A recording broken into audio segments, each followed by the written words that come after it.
आप देख रहे हैं सुधीर और मिस्टर सुधीर के साथ ऐसी ही भूतिया कहानी देखने के लिए हमारे चैनल को सब्सक्राइब जरूर करें और बेल आइकन की घंटी को अवश्य दबाएं। यह कहानी शेयर किया है मनीषा जी ने। मनीषा जी बताती हैं कि उस समय उनकी उम्र 26 साल की थी और 7 महीने की वो प्रेग्नेंट थी और अपने बच्चे का ख्याल रखने के लिए छुट्टियों पर थी। एक समय की बात है जब मेरे पति शाम को ऑफिस से घर लौटे। हमने पास के पार्क में टहलने का प्रोग्राम बनाया।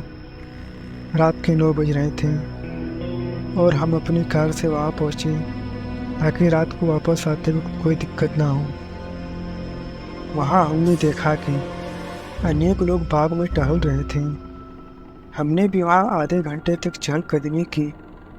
फिर जब थक गए तो घर वापस चलने का निर्णय लिया। मेरे पति ड्राइविंग सीट पर थे और मैंने जैसे ही अपनी कार का गेट खोला तो एक बूढ़ी औरत मेरे ड्रेस को खींचने लगी। मैंने इसे नॉर्मल बात समझकर उसे बिना पैसे दिए गाड़ी में बैठ गई और वहाँ से चल दी।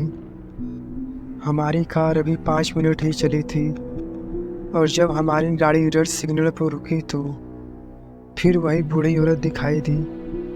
मैंने इस पर ज़्यादा ध्यान न देते हुए घर पर पहुंच गए।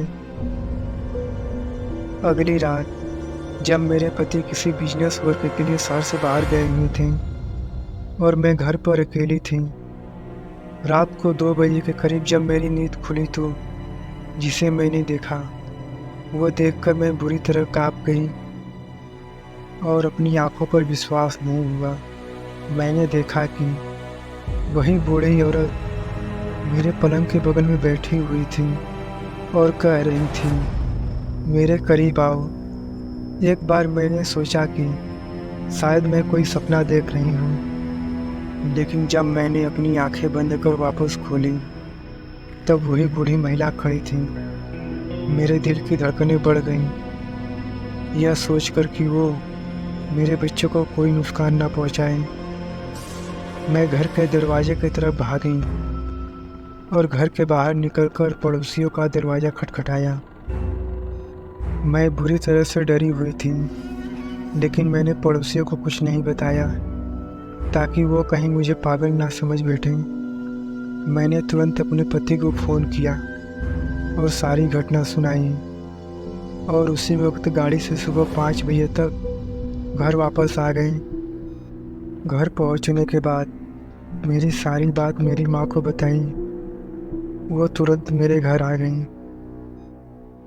और उन्होंने घर में छोटी सी पूजा करवाई ताकि वो बूढ़ी औरत मुझे दोबारा ना दिखे। उस पूजा के बाद मैंने कभी उस बूढ़ी औरत को नहीं देखा। तो इस तरह से मेरी माँ की सलाह से मैं और मेरा बच्चा सुरक्षित हैं।